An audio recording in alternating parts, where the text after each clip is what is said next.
My stepsister tried to ruin my wedding by deliberately planning hers on the same day and destroying my wedding dress by making holes in it.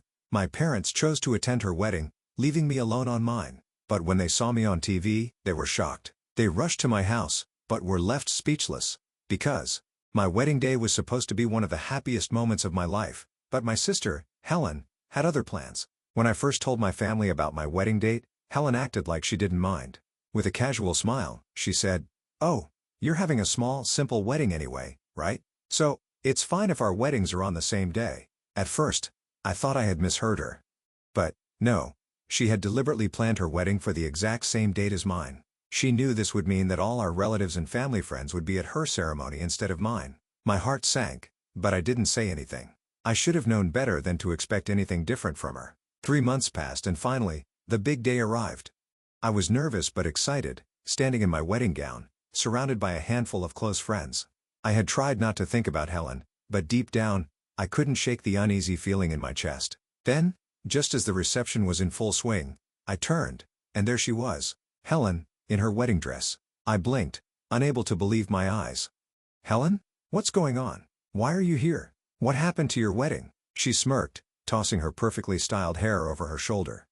"Oh, I got curious. Your reception looked like so much fun, so I came to see for myself." I clenched my fists, but I forced a smile. I wouldn't let her ruin this day for me. Let me take you back to how it all started.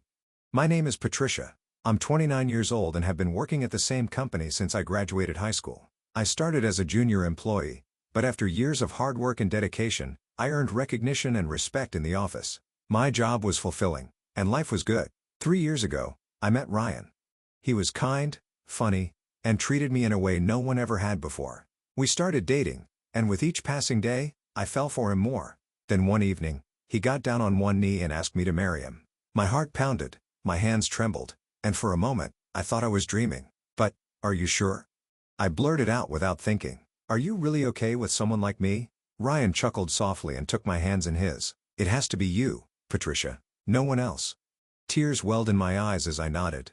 I had never been so happy. Meeting his parents. A few days later, Ryan took me to meet his parents. I was nervous, but they were warm and welcoming. "Patricia," his mother said with a smile, "it makes us so happy to have someone like you as our son's partner." I bowed my head slightly, feeling shy. "Thank you for saying that. But, honestly, I'm the lucky one." "There's no need to be so modest." His father chuckled. Everything was going smoothly until he said something that made my breath hitch. "I would like to meet your family as well, Patricia. It's important that both families get to know each other." My stomach twisted. "Oh, why yes, of course," I said quickly. Ryan squeezed my hand. "Patricia, if you're uncomfortable, we don't have to rush things." I forced a smile.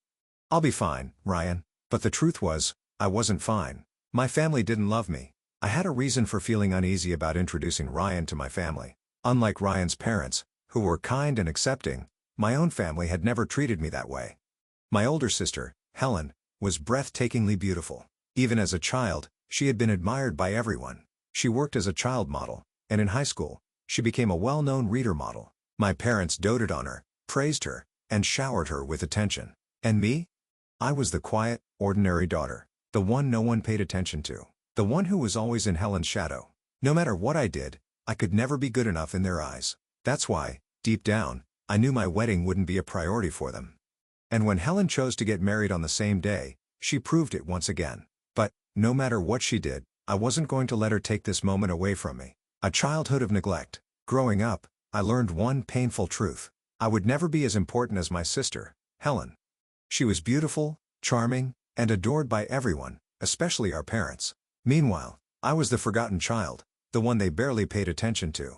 Since I wasn't as cute as Helen, my parents didn't see the point in spending money on me. Love and affection were things I could only watch from a distance but never experience for myself. Helen was showered with praise, forgiven for every mistake, and given anything she desired. But for me, there was nothing. If I dared to ask for something I wanted, I was scolded for being selfish. When I expressed interest in activities like music or art, I was told they were a waste of time and money. It wasn't long before I stopped asking for anything at all. While Helen had the best of everything, I had only hand-me-downs, her old clothes, her worn-out school supplies, even toys she no longer cared about. My mother cooked meals with love, but only Helen's favorite foods ever made it to the table. If I didn't like something, I had to eat it anyway. The worst part was my birthday. You would think that at least on that one day, I would be treated with a little bit of warmth. But no. Every year, my sister received a gift on my birthday, and it was always bigger, more expensive, and more thoughtful than whatever small present I was given. It felt like a cruel joke, like a reminder that even on my special day, Helen was more important. My parents often sighed and said, "Why can't you be cute like Helen?" Their words stung. No matter how much I wanted their love, I would never be enough. Betrayal by my sister. Helen wasn't just our parents' favorite, she knew it, and because of that, she treated me however she pleased. As a child, she would take things from me just because she could. If I protested, she'd smirk and remind me that Mom and Dad would always take her side. And she was right. If I ever argued with her, our parents would scold me, not her. By the time we reached middle school, her cruelty had escalated. There was a boy I secretly liked, someone I never even had the courage to talk to. But, somehow, Helen found out. Instead of teasing me like a normal sister might, she did something worse. She approached him herself, acted charming and sweet, and within days, they were dating. She would hold his hand in front of me, giggle as she whispered things in his ear, all while glancing my way as if to say, "Look what I took from you." But that wasn't the worst part. Helen knew my secrets, things I had shared in confidence or things I had hidden deep inside.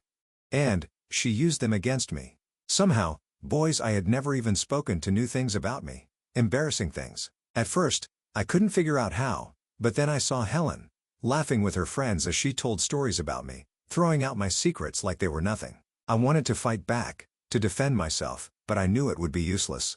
If I so much as raised my voice against Helen, our parents would come down on me like a storm. So, I learned to endure. A lonely fight for recognition. Because I received no love from my family, I desperately sought validation elsewhere. I turned to my studies, hoping that if I became the best student, my parents would finally notice me. I worked harder than anyone else, staying up late, studying tirelessly, and scoring top marks on every test. One day, after months of effort, I achieved something incredible. I ranked first in my entire grade. My heart swelled with pride, and for the first time in my life, I believed my parents might finally say, "We're proud of you." Excitedly, I ran home to tell them the news, but their reaction crushed me. "Don't stand out in weird ways," my mother said flatly. "It would be embarrassing for Helen if people thought you were better than her." I froze. I had expected indifference, maybe even a half-hearted "that's nice." But this was worse than anything I could have imagined. That was the moment I realized it didn't matter what I did. I would never be good enough for them. Still, I couldn't bring myself to give up entirely. I loved learning, even if my achievements meant nothing to my family. But I was terrified of being resented even more, so I began intentionally making small mistakes on my tests. I still ranked well but never too high, just enough to keep my position around 10th place.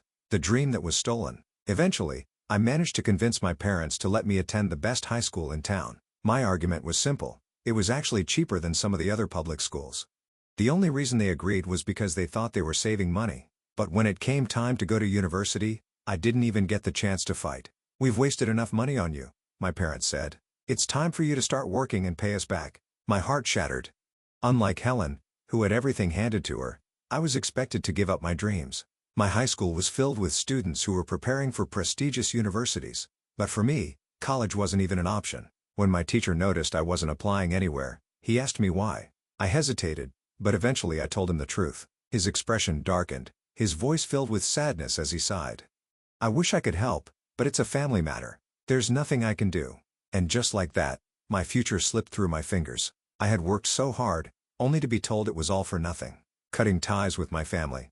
"I'm really sorry," my teacher said, looking sad. They couldn't change my situation, but just hearing those words made me feel a little better. At least someone cared. But my teacher didn't stop there. They helped me find a job and even arranged an interview for me at the company I still work for today.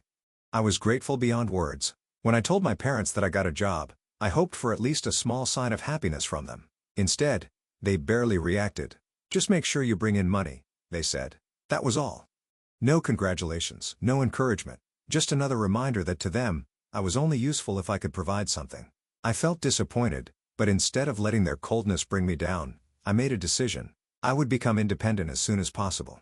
I saved every penny, lived carefully, and after a few years, I finally moved out on my own. Once I left, I kept my distance from my family. At first, it felt strange, but over time, I realized I was happier without them constantly bringing me down. Facing my family again. Now that I was engaged, The idea of introducing both families made me uneasy. After years of barely speaking to my parents and sister, I wasn't sure how they would react. "It's okay," Ryan reassured me. "Just a simple chat. I don't want you to feel pressured, Patricia." Hearing his kind words, I decided maybe it's time to see them again. For the first time in years, I went back home to tell my family about my engagement. When I told them the news, my mother barely looked up. So what?" she muttered. I took a deep breath and tried again. "Ryan's family would like to meet you all." Mom groaned. "That sounds like a hassle. We're not free. There's no need for a family meeting." I expected this reaction, but it still hurt. I sighed, knowing I had no choice but to use the only method that ever worked with them. "Well," I said casually, "I was thinking of treating everyone to lunch at that fancy restaurant in town." At that moment, Helen, who had been lazily lying on the sofa, suddenly sat up. "Wait, what? That place has amazing food. I'm going." Hearing this, my parents' attitude changed immediately. "Oh, if Helen wants to go, then we'll go too." Just like that, they agreed to attend the family meeting, not because they cared about me, but because of the expensive meal. The family meeting. The day of the family gathering finally arrived. Ryan's parents greeted mine politely, but my family barely acknowledged them. They nodded slightly, but it was clear their minds were on something else: the food. While Ryan and his parents remained polite and mature, I could feel the awkwardness growing. I was nervous, afraid my family would embarrass me. As soon as the food arrived, my parents and Helen completely ignored everything else. "Wow, this looks amazing," my father said, eyes shining. "It smells incredible," my mother added. Helen, too, was busy enjoying her meal, paying no attention to Ryan's family. They made no effort to start a real conversation. But the moment Ryan's parents mentioned Helen, everything changed. Their eyes lit up as they started talking non-stop. "Helen is our pride and joy," my mother gushed. "She was such a beautiful child. Everyone adored her." Helen pretended to be embarrassed. "Oh, stop talking about the past," she said, laughing. But it was obvious she loved the attention. After the meal, my parents and Helen stood up quickly. "All right, we're leaving now," Mom said without a second thought. And just like that, they left in a hurry, as if they had only come for the free food. I sat there, ashamed and frustrated. Ryan and his parents were stunned. His mother was the first to speak. "It's even worse than I imagined," she said softly. I sighed. "I'm really sorry. I know they were terrible." Ryan reached for my hand. "Patricia, this isn't your fault. In fact, I admire you. You've grown into a wonderful person despite all of this." His mother smiled warmly. "From now on, Patricia, you can think of us as your real parents." Hearing those words, I felt a warmth in my heart that I had never felt before. For the first time in my life, I realized I finally had a real family. I almost cried, but we kept preparing for our wedding. However, I was worried that my family might cause problems if we had a big wedding. So, I talked to my in-laws and suggested a small wedding with only close family. After meeting my family at the introduction event, my in-laws quickly agreed. Then, out of nowhere, I got a call from Helen. She had never called me before, so I felt a little uneasy. "Hello, what's up?" I asked. "I've decided to get married too." "Oh, congratulations. I'm planning to introduce my fiancé. Come to our parents' house next Friday." Before I could say anything, Helen hung up. I had already planned a date with my fiancé that day. When I told him, he said, "It's okay. We can go after the meeting." So, I decided to go quickly, meet them, and leave. When I saw Helen's fiancé at my parents' house, I disliked him immediately. "Wow, Helen was right. You really are plain, and just a high school graduate," he said. I was shocked. This was the first time we met, yet he spoke to me like that. I had graduated from a well-known university and worked at a famous IT company, but he looked down on me just because I wasn't from an elite background like him. "He has no connection with an ordinary and useless person like you," he added. I couldn't stand being there anymore. I picked up my things and said, "I'm leaving now." Helen suddenly called out, "Wait, we're not done talking yet." "What else?" I asked. She smirked and said, "Our weddings ended up on the same day." "What? But since you're having a small wedding, it doesn't matter, right? You said it would only be for close family." "Wait a minute. That's true. But what about our parents and relatives? They will all be at my wedding," she said with a grin. "You'll have a sad little wedding with none of your family there." Helen had planned her wedding on the same day as mine on purpose, just to mock me. She was truly awful. And my parents had agreed with her. I had enough. That was the moment I decided to cut ties with my family completely. When I told Ryan about it, he was shocked. Then, he had an idea. "If your family won't come, why not invite lots of other people instead? There are still 3 months before the wedding. Even if we change the date, your parents won't come, and Helen just wants to make you feel small." Don't let her win, he said.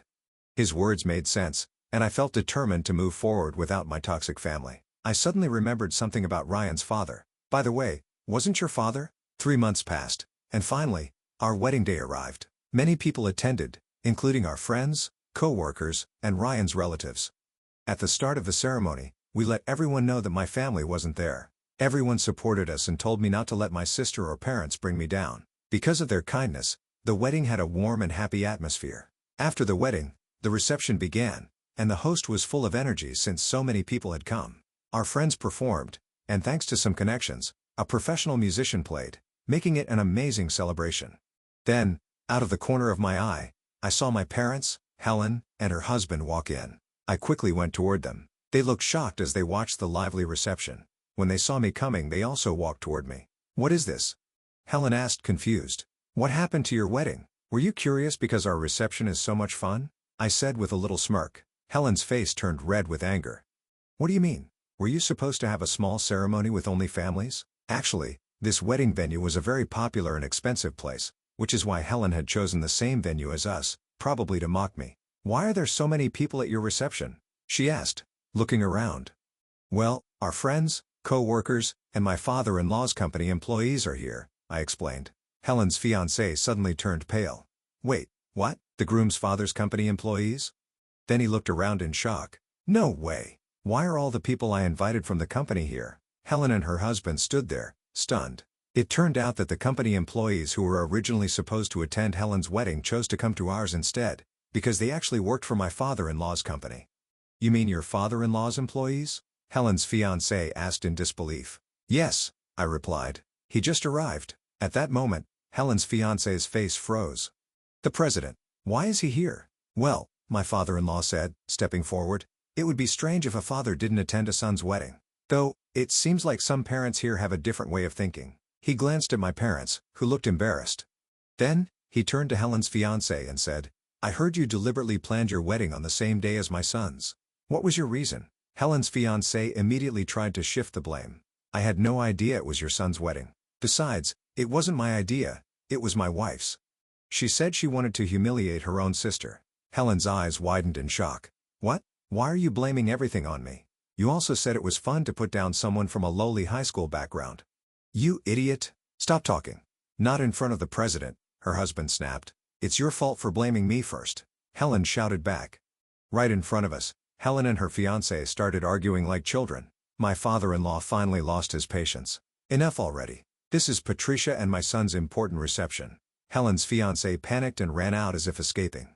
Helen, still in her wedding dress, hurried after him. And just like that, they disappeared from our wedding. "We have always thought highly of you.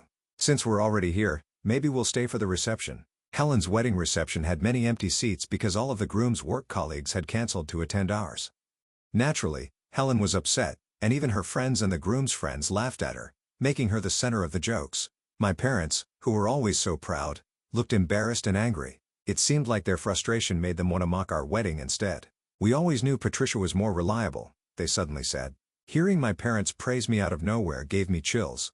"It's useless to say anything now," I replied. "I've already decided to cut ties with you. Please leave." "What? How dare you speak to your own parents like that?" "Because you're in the way. Leave now." At Ryan's request, the venue staff escorted my parents out. With the troublemakers gone, we continued enjoying our reception. The night was filled with happiness and laughter again. Afterward, Helen and her fiancé broke off their engagement. After being humiliated at their wedding, their relationship fell apart. On top of that, since the groom had angered my father-in-law, who was also his boss, his chances of getting a promotion were completely ruined. Now, they're caught up in a messy argument over who should pay the engagement cancellation fees. As for my parents, after being humiliated themselves, they turned their anger toward Helen. They had always spoiled her, but now they disowned her. I heard they were furious because they had spent around $80,000 on Helen's wedding, only for it to be canceled. Honestly, my parents and Helen are both hopeless. But since I've cut ties with them, their problems are no longer my concern. Right now, I'm enjoying a happy life as a newlywed. After returning from a wonderful honeymoon with my husband, he switched jobs to work at my father-in-law's company. He's working hard to take over the business, and I've become a housewife to support him, managing our home every day. We plan to continue supporting each other and living a happy life together.